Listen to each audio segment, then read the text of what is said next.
Hello my dear students, कैसे बेटे आप सभी। Welcome to the class. First chapter अपना चल रहा है बेटे। दो टॉपिक हम कर चुके हैं, matter and its classification and laws of chemical combination. आज हम थर्ड टॉपिक की बात करेंगे and it is our Dalton atomic theory and modern atomic, दोनों करेंगे बेटे आज। 9th क्लास में आप डिटेल से थोड़ा पढ़ भी चुके हैं इनके बारे में। अब थोड़ा सा और एक्सटेंशन पॉइंट लेंगे जो मे बी शायद आप 9th क्लास में ना पढ़े हों, ठीक है ना। जैसा कि मैं देख रहा हूं बेटे 11th जो आप स्टूडेंट्स हैं, 10th के तो आपके एग्जाम हुए नहीं, अभी शायद मुझे लग रहा है कि आप सारे बच्चे मस्ती के मूड में हैं। बेटा एक बात मेरी आप ध्यान से सुनिए, रेस्पेक्ट द टाइम। जो भी बेटे एनी पर्सन एनी स्टूडेंट्स, यदि आज आप अपने टाइम की रेस्पेक्ट करोगे, time will definitely respect you in future. सीधा सा है बेटे, अब मेहनत करोगे तो तुम्हारा रिजल्ट बढ़िया रहेगा। ये मत सोचो बेटे कि एग्जाम हुए नहीं तो अभी तो बहुत टाइम है पढ़ने का। मैं आपको देखिए डराना नहीं चाहता हूं, पर फिर भी 11th का जो सिलेबस है बेटे आपके 10th के सिलेबस से नियर टाइम्स, आप यूं कह लीजिए 10 गुना ज्यादा है सिलेबस है बेटे आपका। तो यू हैव टू मैनेज। अभी भी दिन में 24 घंटे ही हैं जो बेटे आपके 10th में थे, वो चेंज नहीं हुए हैं, मेरी बात समझिए, पर सिलेबस आपका 10 गुना ज्यादा है। तो जितना आपको डेली कराया जा रहा है बेटे, याद करें, उसको लिख लिख कर देखें। तो मेहनत करते रहिए बेटे, don't waste your time, simply respect your time. Okay, चलिए let us start your topic, Dalton atomic theory. सबसे पहले बेटे एक अपने ग्रीक फिलोसफर हुआ करते डेमोक्राइटस, उन्होंने क्या कहा कि मैटर जो है वो बहुत छोटे छोटे कण से जुड़ के बना है, और उसी पार्टिकल्स को हमने क्या नाम दिया था, एटम्स नाम दिया था। तो उन्होंने बोला था एटमॉस, जो कि बाद में चेंज होकर उसको नाम हमने क्या दे दिया था, एटम नाम दिया था। अब इस थ्योरी में हम क्या पढ़ने जा रहे हैं बेटे, जैसे नाम ही है बेटे एटॉमिक थ्योरी, एटम के बारे में ही पढ़ना चाह रहे हैं कि एटम कैसा है। काफी और डिटेल में तो हम जब हम सेकंड चैप्टर में एंट्री करेंगे बेटे, इलेक्ट्रॉन प्रोटॉन न्यूट्रॉन वहां पढ़ेंगे।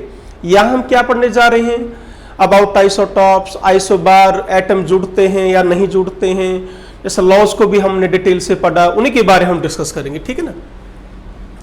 तो बेटे फिर बाद में इन 1808 अपने एक इंग्लिश टीचर थे बेटा जॉन डाल्टन,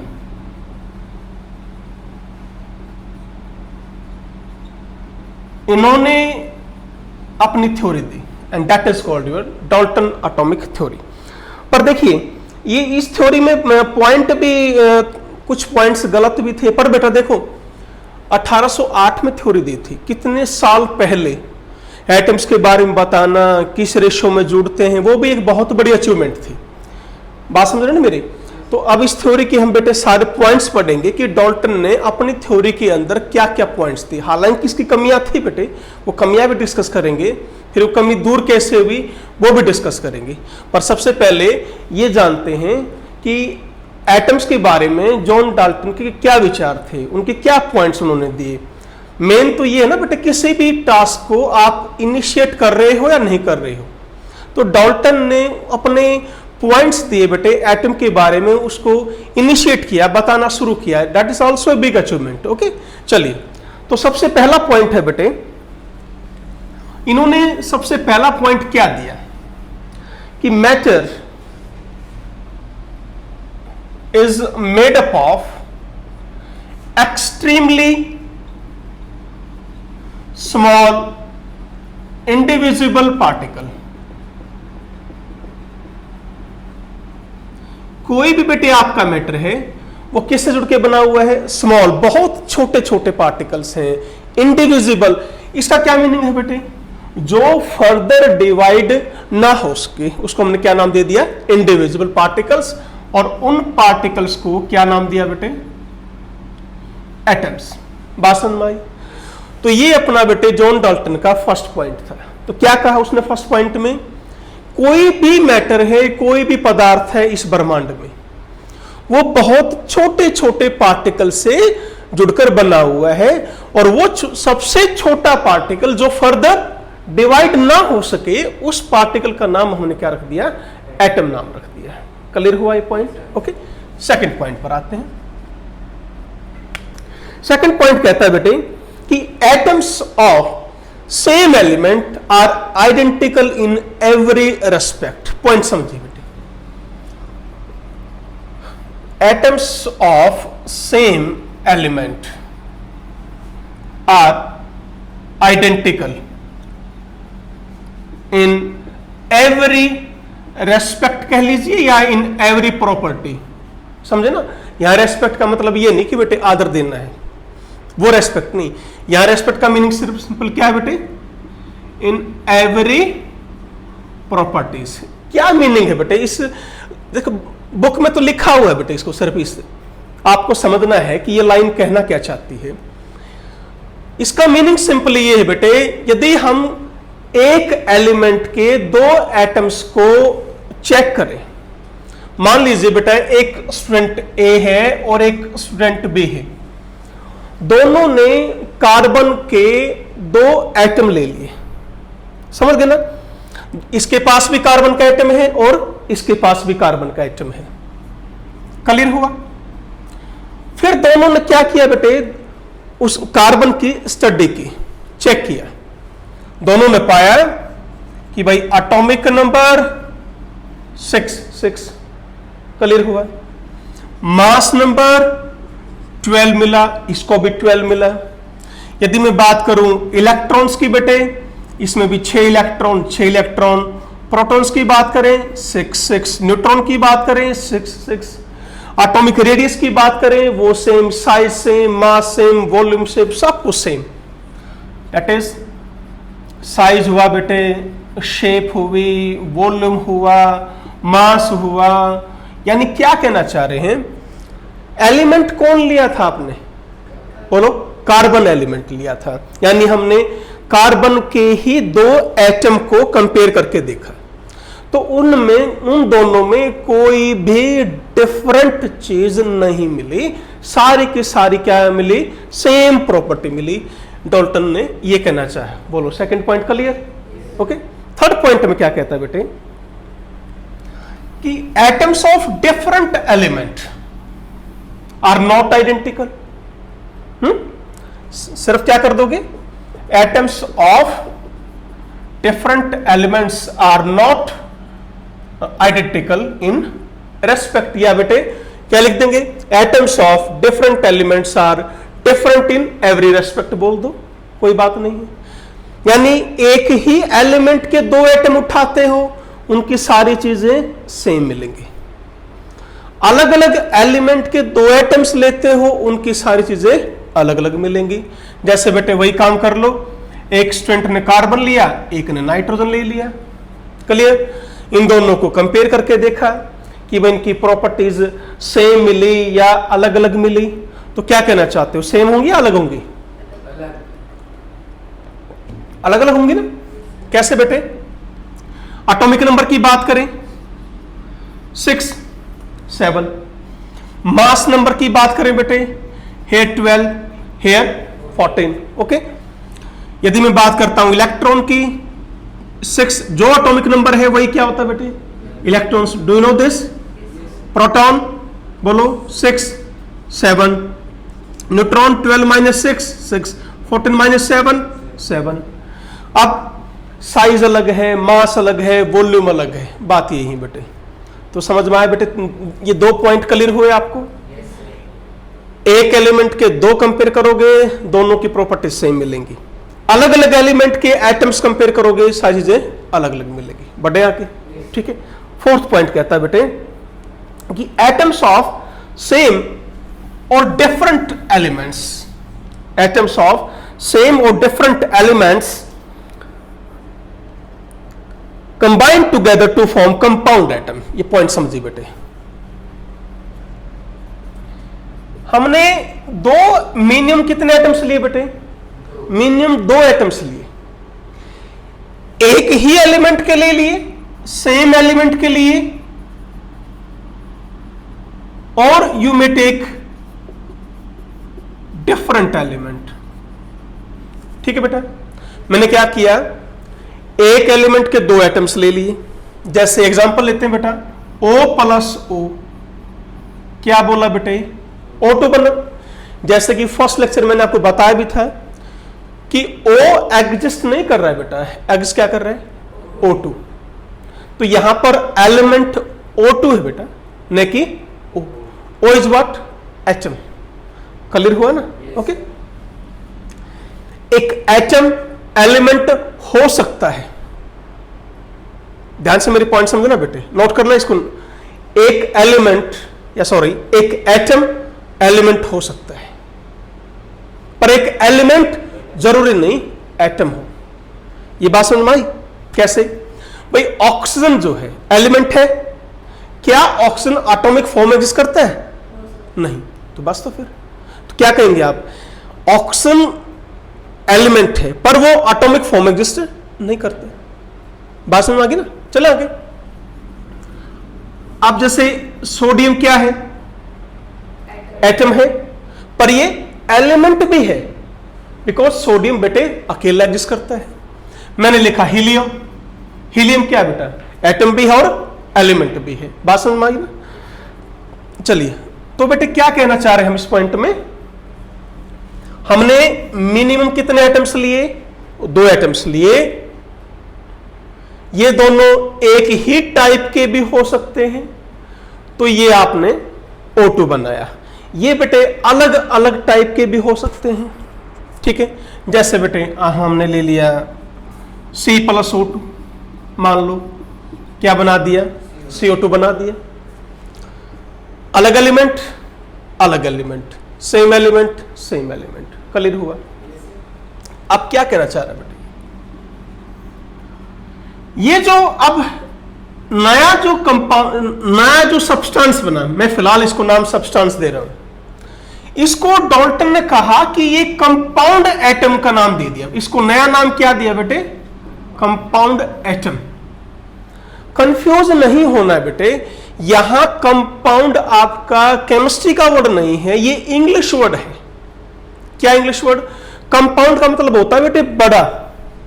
बात समझ में आई? क्या बड़ा, जो बड़ी चीज है उसको क्या बोल देते हैं, कंपाउंड बोल देते हैं। यानी हमने लिए थे कैसे, छोटे एटम, बना दिए उनसे क्या, बड़े एटम, जिनको बाद में ये ना बोल के उनको सिंपली क्या बोल दिया, मॉलिक्यूल्स बोल दिया। बात समझ में आई मैं क्या कहना चाह रहा हूं? हेयर दोबारा समझिए बेटे, एटम्स ऑफ सेम एलिमेंट या एटम्स ऑफ डिफरेंट एलिमेंट आपस में जुड़ सकते हैं। जुड़ने के बाद वो जो नई चीज बनेगी उसको डाल्टन ने क्या नाम दिया था, कंपाउंड एटम। यहां कंपाउंड एटम का मीनिंग क्या बताया मैंने, लार्ज एटम, बड़ा एटम। पर बेटे बाद में हमने फाइनली उसको ये ना बोल के क्या बोल दिया, उसको मॉलिक्यूल्स बोल दिया। क्लियर है ये पॉइंट? चले आगे। फिफ्थ पॉइंट में क्या कहता है बेटे कि जब भी एटम्स कंबाइन होते हैं, फिफ्थ पॉइंट क्या कह रहा है बेटे, atoms of different element, atoms of different element जब भी कंबाइन होंगे उनमें हमेशा एक क्या रहेगी बेटे, whole number ratio by mass. Clear हुआ ये पॉइंट? कौन सा लॉ है ये, लॉ ऑफ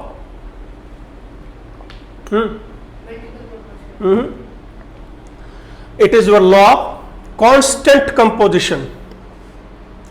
बेटे लॉ ऑफ कांस्टेंट कंपोजिशन क्या कहता था, every compound made up of same element in a fixed ratio by mass. वही तो लिखा है, देखो, atoms of different element will combine in simple whole number ratio by mass. वही तो है। जैसे ये था CO2, देख लो वापस, C प्लस O, इन दोनों ने जुड़ के क्या बना, कंपाउंड CO2। कार्बन यहां कितना है बेटे, 12। ऑक्सीजन कितनी है बेटा, 32। रेशियो कितनी आई, 3:8। बात समझ में आ गई? तो ये डेफिनेशन किसकी बेटे, लॉ ऑफ कांस्टेंट कंपोजिशन की डेफिनेशन है। क्लियर हुआ? H2O ले लो, हाइड्रोजन रेशियो ऑक्सीजन, हाइड्रोजन बेटे 2, ऑक्सीजन बेटा 16, रेशियो क्या आई बच्चों? 1:8 आ गई। क्लियर हुआ? Fifth point is clear? बढ़े आगे। सिक्स्थ पॉइंट में ये क्या कहता है? देखो यहां तो हमने क्या कहा, atoms of different element combine to form a new molecule, उसको मैंने क्या नाम दे दिया था? कंपाउंड बोल दो या मॉलिक्यूल बोल सकते हो, but in a fix hall number ratio by मास, वो कभी भी चेंज नहीं होगी। ठीक है। सिक्स्थ पॉइंट में उसने क्या कहा बेटे? देखो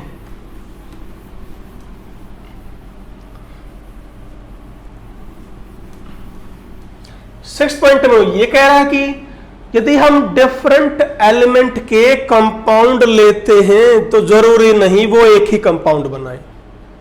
क्या कह रही है? मैंने क्या लिए? एटम्स लिए। किसके लिए? डिफरेंट एलिमेंट के लिए। क्या बनाया?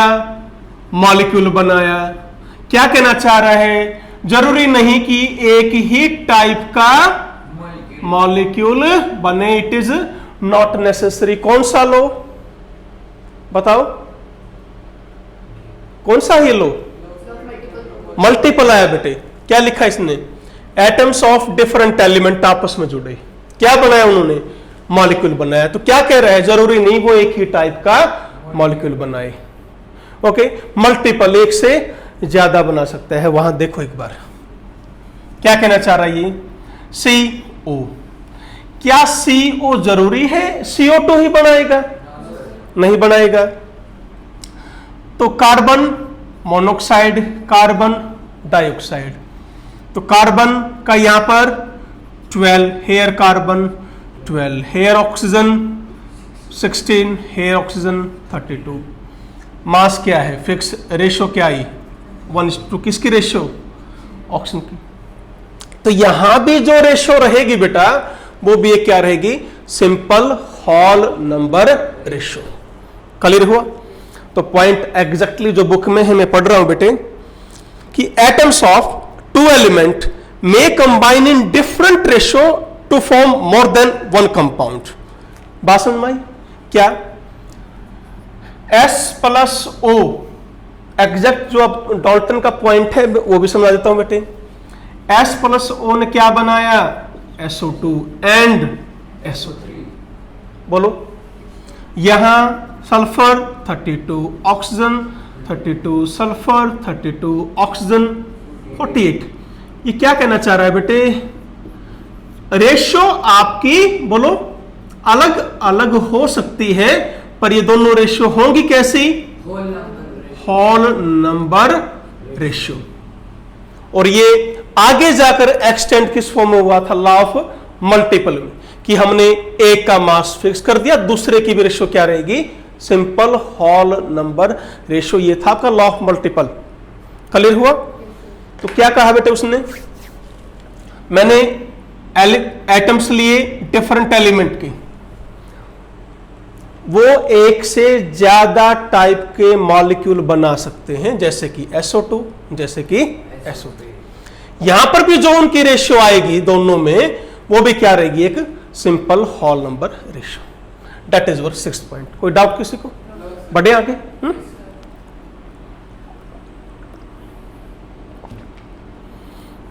सेवन पॉइंट क्या कहते हैं बेटे? किसी भी केमिकल रिएक्शन में जो पार्टिसिपेट करता है वो सबसे छोटा एटम, सबसे छोटा पार्टिकल कौन है? एटम है। ये आपका सेवेंथ पॉइंट है। तो कह रहा है बेटे, an atom is the smallest particle that takes part in a chemical reaction. यानी कोई भी आपकी केमिकल रिएक्शन है तो सबसे छोटा पार्टिकल जो टेक्स पार्ट कर रहा है उसका नाम क्या रख दिया? एटम नाम रख दिया। And it is your seventh point. कर लेंगे, इसमें कोई समझने की इतनी बड़ी बात नहीं है बेटे, ठीक है ना। लास्ट पॉइंट क्या कहता है बेटे? An atom can neither be created nor be destroyed. ये आपका लास्ट पॉइंट। आठों पॉइंट क्लियर है, समझ में आए? कर लेंगे। अब देखो, इससे हम किस किस को एक्सप्लेन कर पाए? Law of conservation of mass भी हमने एक्सप्लेन कर दिया। किससे कर दिया? लास्ट वाला पॉइंट बोला ही हमने, matter can neither be created nor be destroyed, बोला ना बेटे हमने। लास्ट पॉइंट यही कह रहे हैं, an atom can neither be created nor be destroyed. ये कौन सा लॉ था? Law of conservation of mass था बेटे। लॉ ऑफ कांस्टेंट कंपोजिशन भी इसने प्रूव कर दिया, आया था ना फोर्थ पॉइंट में। लॉ ऑफ मल्टीपल भी यहां से प्रूव हो गया, लॉ ऑफ रेसिप्रोकल भी यहीं से रेशियो से प्रूव हो जाएगा। यानी बेटे डाल्टन ने या डाल्टन एटॉमिक थ्योरी से हम 4 लॉ तो एक्सप्लेन कर सकते हैं, कोई दिक्कत नहीं हुई हमें। कौन कौन सा? Law of conservation of mass, constant composition, multiple proportion and reciprocal proportion. क्योंकि देखो कांस्टेंट में, मल्टीपल में या रेसिप्रोकल में किसका खेल है? सारा रेशियो का ही खेल है। कंजर्वेशन ऑफ मास का लास्ट पॉइंट से क्लियर हो गया। अब क्या इसकी लिमिटेशन क्या थी बेटे, वो देखते हैं, आगे बढ़ते हैं लिमिटेशंस पर। तो पहला पॉइंट है बेटे, इसने law of conservation of mass को तो फॉलो कर लिया, पर गैलोसेक्स लॉ ऑफ गैसियस वॉल्यूम को प्रूव नहीं कर पाया बेटे। क्योंकि कहीं भी डाल्टन एटॉमिक थ्योरी में कहीं भी गैसियस, जो मैंने आपको 5th लॉ कराया था बेटे, कौन सा लॉ था? गैलोसेक्स लॉ ऑफ गैसियस वॉल्यूम, उसका बेटे कहीं भी डाल्टन ने अपनी थ्योरी में कोई भी जिक्र किया ही नहीं। तो ये उसकी कमी रही। 4 लॉ तो बता दिए, 4 लॉ को तो हम बेटे एक्सप्लेन कर पाए, पर बच्चों लास्ट जो लॉ था गैलोसेक्स लॉ ऑफ गैसियस वॉल्यूम, बेटे वो हम इस थ्योरी से एक्सप्लेन नहीं कर पाए। ओके, सेकंड जो कमी है बेटे, it could not explain the why atoms of different element having, you कह सकते हैं बेटे different size, different mass. Okay, या बेटे एटम्स आपस में जुड़े कैसे, ये भी नहीं बता पाया। यानी भाई एटम, ये तो बता दिया कि एटम्स जुड़ते हैं, मेरी बात समझो, C+O2 CO2 बना दिया, S+O2 SO2 बना दिया। डाल्टन ने ये तो बताया कि एटम्स जुड़ते हैं, पर बेटे ये नहीं बताया क्यों जुड़ते हैं। मेरा कहने समझ रहे हो ना? सिर्फ ये बताया कि जुड़ रहे हैं, पर ये नहीं बताया क्यों जुड़ रहे हैं और कैसे जुड़ रहे हैं। तो ये कमी हम पूरी करेंगे किसमें? 4th चैप्टर के अंदर। आप जब 4th चैप्टर में एंट्री करोगे केमिकल बॉन्डिंग में, वहां हम पढ़ेंगे।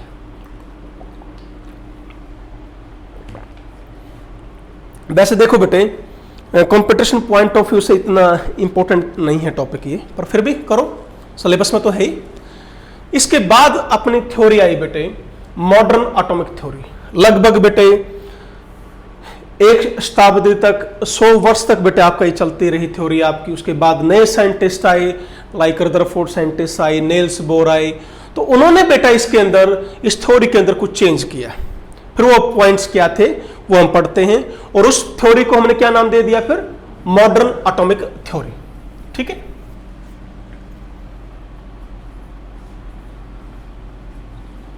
Modern atomic theory.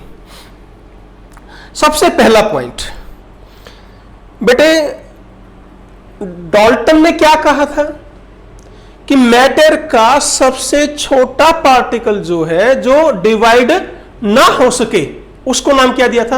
एटम नाम दिया था। तो इस थ्योरी में उन्होंने क्या कह दिया कि भाई एटम अब इंडिविजिबल नहीं रहा। एटम यानी कहने का मतलब एटम को हम फर्दर क्या कर सकते हैं बेटे? डिवाइड कर सकते हैं। डाल्टन ने तो क्या कहा था कि एटम को फर्दर डिवाइड नहीं किया जा सकता, सबसे छोटा पार्टिकल आपका मैटर का एटम ही है, वो वही रुक गया था आगे। पर नई थ्योरीज आई, नए साइंटिस्ट आए, उन्होंने क्या कहा? नहीं भाई, डाल्टन ने जो पॉइंट दिया था वो गलत है। उन्होंने खोज की होंगी ऑब्वियसली बेटे, फिर खोज करके क्या पाया बेटे? एटम के अंदर भी बहुत छोटे छोटे और भी पार्टिकल्स हैं, जहां पर मेन 3 पार्टिकल कौन कौन से पड़े हैं आपने बोलो? इलेक्ट्रॉन पड़े हैं, प्रोटॉन पड़े हैं बेटे, एंड न्यूट्रॉन पड़े हैं। बताओ क्लियर हुआ या नहीं? तो पहला जो पॉइंट था बेटा किसका? डाल्टन एटॉमिक थ्योरी का, वो गलत हो गया बड़े। ठीक है, क्यों हुआ ये समझ में आ गया? क्योंकि बेटा फर्दर बाद में खोज हुई किसकी? इलेक्ट्रॉन्स की, प्रोटॉन्स की और न्यूट्रॉन्स की। और भी पार्टिकल्स हैं पर मेन आपके तीन ही हैं, electron, proton and neutrons. Clear बच्चों? Next point. अब एक पॉइंट बताया डाल्टन ने, ध्यान कीजिए। उसने ये कहा था बेटे कि जो एटम्स ऑफ, यदि आप सेम एलिमेंट्स को आप कंपेयर कर रहे हो तो क्या बताया था उसने, उनकी सारी की सारी प्रॉपर्टी क्या मिलेंगी, सेम मिलेंगी। यहां उन्होंने मना कर दिया। ये इस थ्योरी ने क्या कहा, जरूरी नहीं है एटम्स ऑफ सेम एलिमेंट्स को जब आप कंपेयर करोगे उनकी कुछ प्रॉपर्टी, सम प्रॉपर्टीज बेटा वो डिफरेंट भी हो सकती हैं, दे मे बी डिफरेंट। और डाल्टन कहां अड़ गए थे बेटे, उन्होंने तो क्या कहा था, एटम्स ऑफ सेम एलिमेंट को आप जब भी कंपेयर करोगे उनकी सारी की सारी प्रॉपर्टी क्या बताई थी उन्होंने, तो सेम। इन्होंने क्या बता दिया कि कुछ प्रॉपर्टी आपके डिफरेंट भी हो सकती हैं। यहीं से जन्म हुआ किसका, आइसोटॉप का। आइसोटॉप का यहां जन्म हुआ बेटे, आइसोटॉप की खोज हुई। एक बात जिस मैंने पहले बताई थी, आइसो वर्ड जहां भी आ जाए बेटे, ध्यान रखना बच्चों, कहीं भी यदि वर्ड आइसो आता है तो समझ लीजिए हम किन्हीं दो चीज को कंपेयर कर रहे हैं। आइसो का मतलब होता है बेटे सेम, और वो सेम कुछ भी हो सकता है बेटे। क्लियर हुआ ये पॉइंट, कुछ भी हो सकता है। जैसे आइसोटॉप क्या होते हैं, दे आर व्हाट, बोलो, atoms of same element having, बोलो, सेम क्या होता है इनका, एटॉमिक नंबर, बट डिफरेंट क्या होगा, मास नंबर। उनको हमने क्या नाम दे दिया, आइसोटॉप नाम दिया। जैसे बेटे हाइड्रोजन के बेटे तीन आइसोटॉप, 1H1, 1H2, 1H3, क्या नाम है बेटा इसका, प्रोटियम। इसका क्या नाम है बच्चों, ड्यूटेरियम। इसका क्या नाम है, ट्रिटियम। ठीक है ना। कार्बन बेटा इस तरह एग्जिस्ट करता है, एंड क्लोरीन जैसे ले लो आप। तो यहां पर देखिए ध्यान से, एटॉमिक नंबर सेम, तो मास नंबर अलग अलग हो गया, तो प्रॉपर्टी अलग होगी ना बेटे। मास नंबर अलग अलग होते ही यदि आप इसके अंदर न्यूट्रॉन्स देखें, इसमें कितने हैं, 0, 1 - 1, 2 - 1, 1, 3 - 1। तो यहां देखो इनका मास अलग अलग, मास नंबर अलग हो गए ना बेटे, तो न्यूट्रॉन्स की वैल्यू भी क्या आ गई, अलग अलग आ गई। यहां पर भी देख लो, 12 - 6, 6 न्यूट्रॉन, 40 - 6, 8 न्यूट्रॉन। बोलो यहां पर भी देखो, 35 - 16, सॉरी 17, 37 - बोलो, यहां न्यूट्रॉन कितने आए, 18, यहां कितने आ गए, 20। तो न्यूट्रॉन्स अलग हो गए, मास नंबर अलग हो गया। बात समझे बेटे, एलिमेंट तो सेम है ना, कौन, hydrogen, hydrogen, hydrogen, carbon, carbon, chlorine, chlorine, element same था पर कुछ प्रॉपर्टी अलग अलग होगी। तो आइसोटॉप किनको बोलोगे, हैविंग सेम, बोलो, atomic number but different mass number. बड़े आके तो ये था बेटा इनका सेकंड पॉइंट। थर्ड पॉइंट में क्या कहता है बेटा ये, कि elements of different element, sorry atoms of different element, इनको आप जब भी कंपेयर करोगे, एटम्स ऑफ डिफरेंट एलिमेंट, यदि आप डिफरेंट एलिमेंट्स को कंपेयर करते हो, तो डाल्टन ने तो क्या बताया था बेटा, कि इनकी जो सारी की सारी प्रॉपर्टीज होंगी वो क्या बताई थी उसने, तो डिफरेंट होंगी। ये बताया था किसने, डाल्टन ने। पर इन्होंने क्या कह दिया कि कुछ प्रॉपर्टीज सेम भी हो सकती है। ठीक है ना। है इन्होंने क्या बोला बेटा, मे बी सम प्रॉपर्टीज कैसी हो सकती है बेटे, आइडेंटिकल, एक जैसी हो सकती है। यहां से जन्म किसका हुआ? आइसो बार। फिर मैंने बताया था अभी, आइसो जहां भी आ जाए दो चीज सेम है, डोंट फॉरगेट इट। क्लियर हुआ? तो ये क्या है बेटे, आइसोबार क्या होते हैं? Atoms of different elements having, क्या होगा? डिफरेंट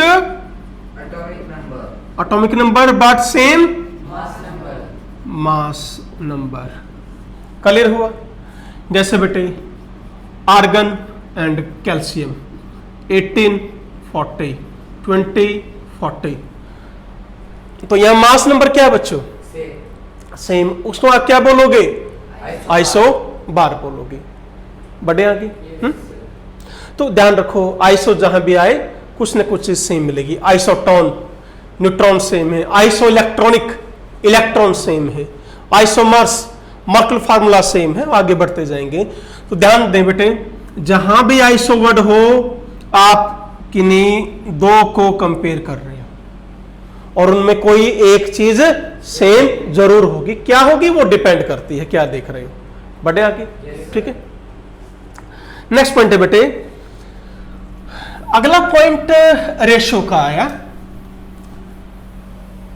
डाल्टन ने क्या कहा था?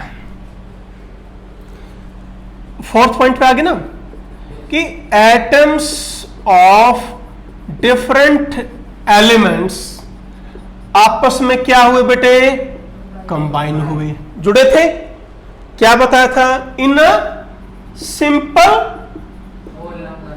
Whole number ratio. सिंपल एक होल नंबर रेशियो थी, पर यहां ऐसा नहीं है। मॉडर्न एटॉमिक थ्योरी में कहा कि जरूरी नहीं है जो एलिमेंट्स जुड़ते हैं वो एक सिंपल होल नंबर रेशियो में भी जुड़े। अलग अलग रेशियो, वो रेशियो कॉम्प्लेक्स भी हो सकती है। कॉम्प्लेक्स का मतलब समझते हो?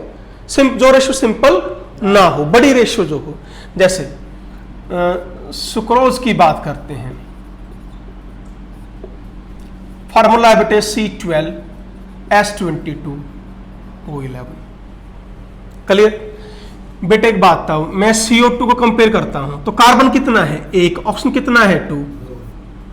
मास, फिलहाल मैं मास रेशियो की बात नहीं कर रहा हूं, सिर्फ यहां 1 एटम, यहां 2 एटम, तो रेशियो क्या आई? 1:2। SO2 यहां भी 1:2। SO3 ratio 1:3। H2O 2:1। तो डाल्टन ने तो क्या कहा था बेटे, कि ये जो रेशियो आएंगी, ये रेशियो क्या रहेंगी? सिंपल रेशियो रहेंगी, ज्यादा बड़ी रेशियो नहीं आएंगी। क्लियर हुआ है? पर बेटे मॉडर्न एटॉमिक थ्योरी में क्या कहा गया, कि एटम्स ऑफ डिफरेंट एलिमेंट्स जब कंबाइन करते हैं, नॉट नेसेसरी क्या बेटे, कि रेशियो क्या रहे? सिंपल रहे। ये रेशियो बेटे आपकी लार्ज रेशियो भी हो सकती है या कॉम्प्लेक्स रेशियो भी आ सकती है, बड़ी रेशियो भी हो सकती है। बोलो, जैसे बेटे यहां देख लो, carbon ratio, hydrogen ratio, oxygen. Carbon के कितने एटम्स हैं? 12। हाइड्रोजन के 22, ऑक्सीजन के 11। क्या ये रेशियो सिंपल है? मेरा कहने का मतलब, जो यहां थी ना, देखो इतनी बढ़िया थी, 1:2, 1:2, 1, 3, 2, 1, यहां वो तो नहीं आई ना बेटे। यानी ये रेशियो आपकी बड़ी भी हो सकती है, जरूरी नहीं कि रेशियो हमेशा छोटी रहे। बढ़े आगे। ठीक है, नेक्स्ट पॉइंट। फिर एक पॉइंट डाल्टन का मानना इन्होंने भी क्या, कि atom is the smallest particle that can takes part in chemical reaction. ये आज भी वही है पॉइंट, डाल्टन के टाइम में भी यही था। यानी किसी भी केमिकल रिएक्शन में जो सबसे छोटा पार्टिकल बेटे पार्टिसिपेट करता है, वो पार्टिकल कौन है? एटम ही है। स्टिल आज भी वो एटम ही है। क्लियर हुआ? लास्ट पॉइंट क्या बताया था उन्होंने, कि atom can neither be created nor be destroyed. यानी कहने का मतलब क्या है बेटे, भाई कोई भी केमिकल रिएक्शन हो बेटे, आप ना तो एटम का जन्म कर सकते हैं ना उसको मार सकते हो। कैसे बच्चों, मैंने लिखा CaCO3 CaO प्लस CO2, बेटा क्या आपने कैल्शियम बनाया है? नहीं भाई, कैल्शियम तो ये रहा। क्या आपने ऑक्सीजन बनाई है? नहीं, ये रही। कार्बन नहीं, ये रहा। जो एटम्स यहां आए वही एटम्स यहां भी हैं। एटम ना तो आपने बनाया है ना ही एटम आपने खत्म किया। ये पॉइंट था किसका? डाल्टन का बेटे। कोई भी आप केमिकल रिएक्शन, यानी बेटे रिएक्टेंट साइड जो एटम्स होंगे वही एटम्स कहां होंगे? प्रोडक्ट साइड भी मिलेंगे। नया एटम यहां और कोई नहीं आ सकता। कहीं ये सोचो कि यहां से, यानी जो एटम इधर है वही एटम इधर है, सेम है बेटा एटम्स। इसलिए क्या कहा डाल्टन ने? Atom can neither be created nor destroyed. पर इन्होंने उस बात को गलत साबित कर दिया। क्या बोल दिया? न्यूक्लियर रिएक्शंस के अंदर, ये बेटे मैंने आपको पढ़ाया भी था law of conservation of mass के बारे में। उसकी एक लिमिटेशन थी, वहां मैंने बताया था आपको कि न्यूक्लियर रिएक्शंस में क्या होता है। आप एक एटम को एक किसी दूसरे एटम में कन्वर्ट करते हो। लिया था कौन? यूरेनियम। बना दिया कौन? बेरियम और क्रिप्टॉन। आया ध्यान? लिए थे हाइड्रोजन, बना दी हीलियम। तो बेटे क्या है, एक एटम, क्या प्रोडक्ट साइड यूरेनियम कहीं दिख रहा है आपको? नहीं। क्या रिएक्टेंट में बेरियम और क्रिप्टॉन है? नहीं। तो क्या समझे, एटम लिया था उसको हमने खत्म भी कर दिया। देखो, जब प्रोडक्ट में जब मिला ही नहीं तो खत्म हो गए ना। और यहां क्या कह रहा है, क्या बेरियम और क्रिप्टॉन आपने लिए थे? नहीं, बना दिए ना, नए भी बना दिए, पुराना खत्म कर दिया और नए बना दिए। तो डाल्टन ने जो पॉइंट दिया था उससे क्या हो गया? गलत हो गया उसका पॉइंट। नया पॉइंट क्या आ गया कि हम एटम को एक फॉर्म से दूसरी फॉर्म में कन्वर्ट कर सकते हैं बेटे। किसके अंदर? न्यूक्लियर रिएक्शंस के अंदर। ठीक है। और न्यूक्लियर रिएक्शंस में होता भी क्या बेटे? जैसा कि मैंने आपको पढ़ाया था law of conservation of mass में, सम मास वो किस में कन्वर्ट हो जाता है? एनर्जी में, by equation is equal to mc²। Clear हुआ? तो बेटे आज का टॉपिक अपना यहीं तक है। तो ये था आपका आज Dalton atomic theory and modern atomic theory. ध्यान से बेटा अपना बढ़िया तरीके से मेहनत करो। जो टाइम है सबसे बेस्ट टाइम आज का है, अभी का है।